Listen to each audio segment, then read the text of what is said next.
छात्रों, आज का प्रश्न है ऊर्जा संसाधन क्या है। ऊर्जा के परंपरागत स्रोत व गैर परंपरागत स्रोतों को वर्णन कीजिए व इसके उपयोग बताइए। ऊर्जा के संसाधनों को कहा जाता है नवीकरणीय व अनवीकरणीय ऊर्जा के स्रोत। तो इसमें हम पहले देखते हैं ऊर्जा संसाधन क्या है। ये दो तरह से क्वेश्चन आता है, ऊर्जा संसाधन और परंपरागत व गैर परंपरागत स्रोत। या अथवा करके प्रश्न ऐसे भी आ जाता है कभी कभी, ऊर्जा के नवीकरणीय योग और अनवीकरणीय योग संसाधन क्या है। इस तरह से इस क्वेश्चन को भी पूछ सकते हैं। तो आप देखते हैं नवीकरणीय योग संसाधन जो होते हैं वो नवीन है, नवीकरणीय नाम से ही स्पष्ट हो रहा है, तो वो नवीन संसाधन हो गए। और अनवीकरणीय संसाधन है वो बहुत प्राचीन है, प्राचीन काल से ही जो चले आ रहे हैं, पूर्वजों से ही चले आ रहे हैं, वो अनवीकरणीय ऊर्जा के स्रोत कहलाते हैं। तो इसमें हम देखते हैं ऊर्जा संसाधन क्या है। आज के समय में प्रयोग किए जाने वाले सभी प्रकार के ईंधन वे प्राकृतिक स्रोत हैं जिनका उपयोग कार्य करने, गर्मी उत्पन्न करने, वस्तुओं को चलाने और बिजली बनाने के लिए किया जाता है, जिनमें कोयला, तेल, प्राकृतिक गैस, ऊर्जा, सूर्य, हवा आदि, पानी, ये सब क्या है ऊर्जा के स्रोत हैं जिनसे ऊर्जा प्राप्त होती है और ये सारी गतिविधियां चलती हैं। ये सब ऊर्जा के स्रोत कहलाते हैं। और इसके दो प्रकार होते हैं, एक तो परंपरागत ऊर्जा के स्रोत और एक गैर परंपरागत ऊर्जा के स्रोत। दो तरह के होते हैं। तो परंपरागत ऊर्जा स्रोतों में अगर देखा जाए तो ये अनवीकरणीय यानी कि प्राचीन है, वे ऊर्जा स्रोत जो प्राचीन काल से ही चले आ रहे हैं, लेकिन इनके भंडार जो हैं वो कैसे हैं, निश्चित हैं, ये कभी भी समाप्त हो सकते हैं। तो समाप्त होने वालों में जैसे तापीय ऊर्जा स्रोत, तापीय ऊर्जा स्रोत में कौन कौन से आते हैं, कोयला, प्राकृतिक गैस, पेट्रोलियम, डीजल आदि। अब बात ये आती है, ये कभी कभी बहुत बड़े क्वेश्चन में आ जाता है, लॉन्ग प्रश्न में आ जाता है, 6 नंबर में भी आ जाता है, 4 में भी आ जाता है। तो समस्या आती है 4 में क्वेश्चन को बढ़ा के 6 नंबर में लिखना पड़ेगा आपको। तो क्या करेंगे, तापीय ऊर्जा हेडिंग डालेंगे, इसके बाद हेडिंग डालेंगे कोयला, और कोयले में इसमें लिखना शुरू करेंगे कोयला मतलब कैसे बनता है। तो कोयला बनने की प्रोसेस बताई गई है। उच्च ताप व उच्च दाब पर लाखों करोड़ों वर्ष जो पेड़ पौधे मिट्टी की चट्टानों के अंदर दब गए थे और उच्च ताप के कारण जलकर वो क्या हो गए, कोयले के रूप में परिवर्तित हो गए, जिन्हें खोदकर आज भी बिहार में, इधर झारखंड देखें तो झरिया खानों से निकाला जाता है और पूरे देश में इस कोयले की सप्लाई की जाती है। अब कोयला इतना महत्वपूर्ण है कि हमारे देश में कुछ स्थान ऐसे हैं जहां इसका ही उपयोग होता है ज़्यादातर, जैसे पहाड़ी स्थान है, पहाड़ी स्थानों पे और कोई चीज़ आसानी से उपलब्ध नहीं कराई जा सकती है, वहाँ सौर ऊर्जा भी उपलब्ध नहीं हो सकती क्योंकि धूप जो है कम मात्रा में निकलती है। जब धूप नहीं निकलती तो ऐसे में कोयले का उपयोग किया जाता है ऊर्जा के रूप में। दूसरा है प्राकृतिक गैस। प्राकृतिक गैस क्या, मीथेन व हाइड्रोकार्बन गैसों का एक मिश्रण होता है। दूसरी हेडिंग डालेंगे आप प्राकृतिक गैस और उसमें लिख देंगे मीथेन व अन्य हाइड्रोकार्बन गैसों का मिश्रण है ये। तो अगला आता है हमारा पेट्रोलियम व डीजल। पेट्रोलियम व डीजल, इनकी भी एक प्रोसेस है पेट्रोलियम व डीजल को निकालने की। इनको पृथ्वी के अंदर से निकाला जाता है, निकालकर इनको शुद्ध किया जाता है। इनमें कई प्रकार की अशुद्धियां होती हैं।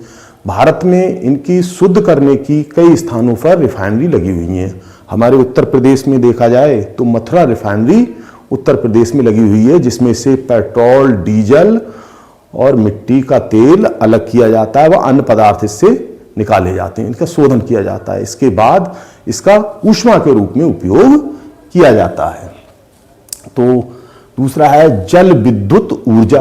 जल विद्युत ऊर्जा को देखें तो इसमें नदियों पर इस तरह से बांध बनाए जाते हैं, जैसे शारदा सागर का बांध है नानकमता वाला इधर, तो यहाँ पर ये बांध बनाए जाते हैं। बांध बनाए जाने के बाद पानी को इस प्रकार छोड़ा जाता है कि पीछे एक टरबाइन लगाई जाती है मशीन सी, उस मशीन से पानी तेजी से गिरता है और ब्लेड अपना घूमना शुरू कर देता है। पीछे मोटर लगी होती है जो यांत्रिक ऊर्जा को विद्युत ऊर्जा में कन्वर्ट करने का काम करती है टरबाइन, और इस तरह से विद्युत की पूरे देश में सप्लाई की जाती है, उत्पादन होता है।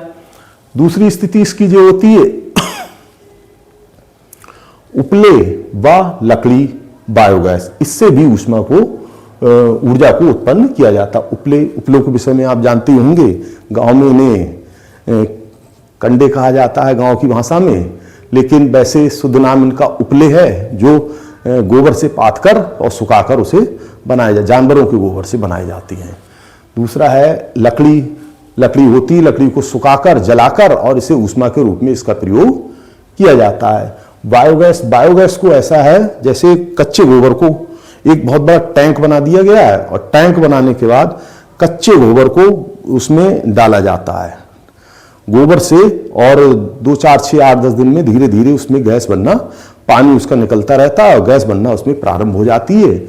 और टैंक में एक नली लगा दी जाती है, उसका संबंध जो है, जो भी है गैस या और किसी जिससे उपयोग होना है उससे उसका संबंध कर दिया जाता है और उसमें गैस का उपयोग होता रहता है। तो इस तरह से होती है बायोगैस की प्राप्ति हो जाती है।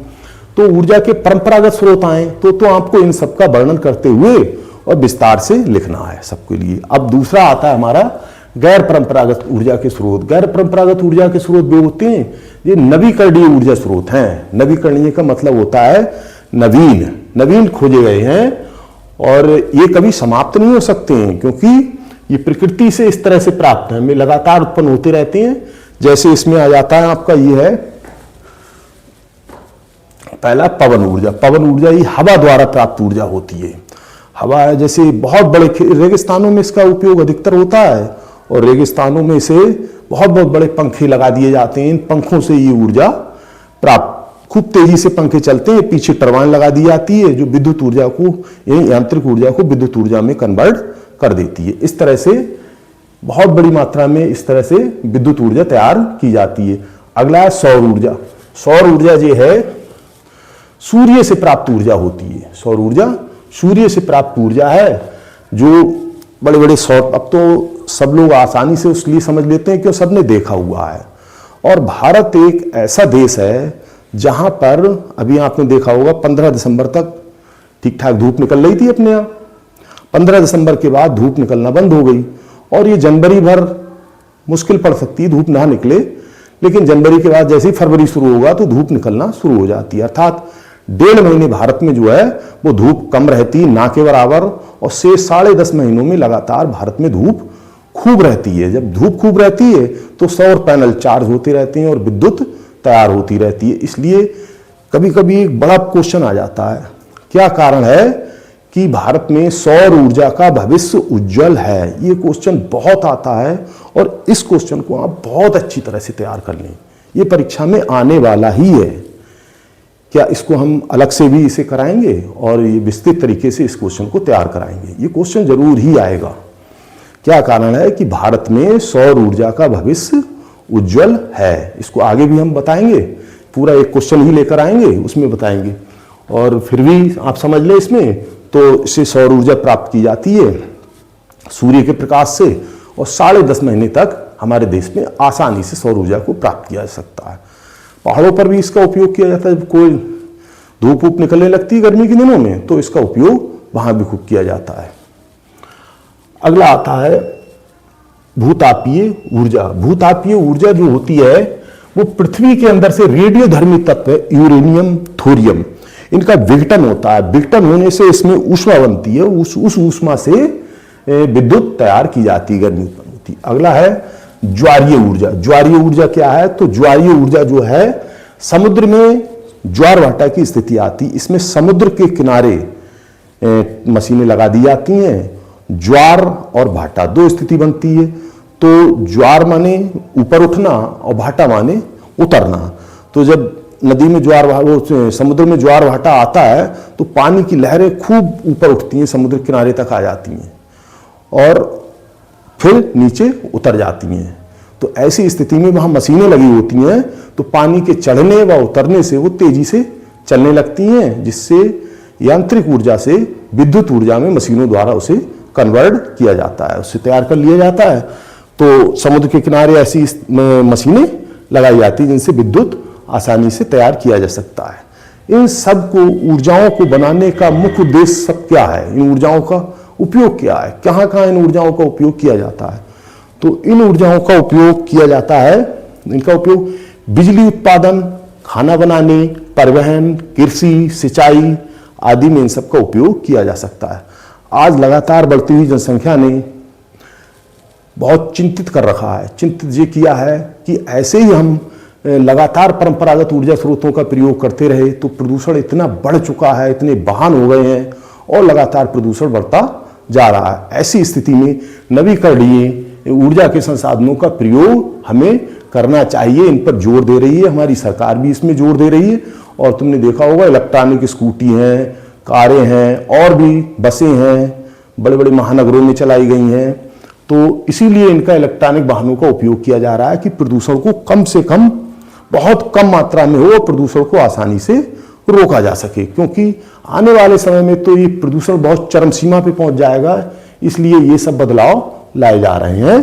और इस तरह से आप इस क्वेश्चन को आप तैयार कर लेंगे और इसमें अगर कोई समस्या, मेरी समझ से समस्या ना रही होगी, क्योंकि इसे आसानी से समझा जा सकता है और ये परीक्षा में आता रहता है। या तो इतना आएगा परंपरागत स्रोतों का वर्णन या गैर परंपरागत स्रोतों का वर्णन आएगा। जिसका आ जाए उसका आप वर्णन कर दें, या तुलनात्मक अध्ययन आए तो तुलनात्मक अध्ययन कर दें और दोनों की स्थिति स्पष्ट हो गई है। और गैर परंपरागत जो ऊर्जा के स्रोत हैं इनसे प्रदूषण नहीं होता है क्योंकि ये नवीकरणीय है और इनसे प्रदूषण होता है, इसलिए इन पर सरकार धीरे धीरे रोक लगाने वाली है और इन पर सरकार बहुत अधिक जोर दे रही है। ये सफल भी हैं और इनके भंडार असीमित हैं, क्योंकि ये तो प्रकृति से ऐसे ही तैयार होते रहेंगे और ये चलता रहेगा। तो आज के लिए बस इतना ही है और अभी और 2-3 क्वेश्चन लेकर आएंगे, उन्हें भी आप देखें। तो ये क्वेश्चन आप तैयार कर लें और परीक्षा में ये आएगा और ध्यान से तैयारी करते रहें। ठीक है।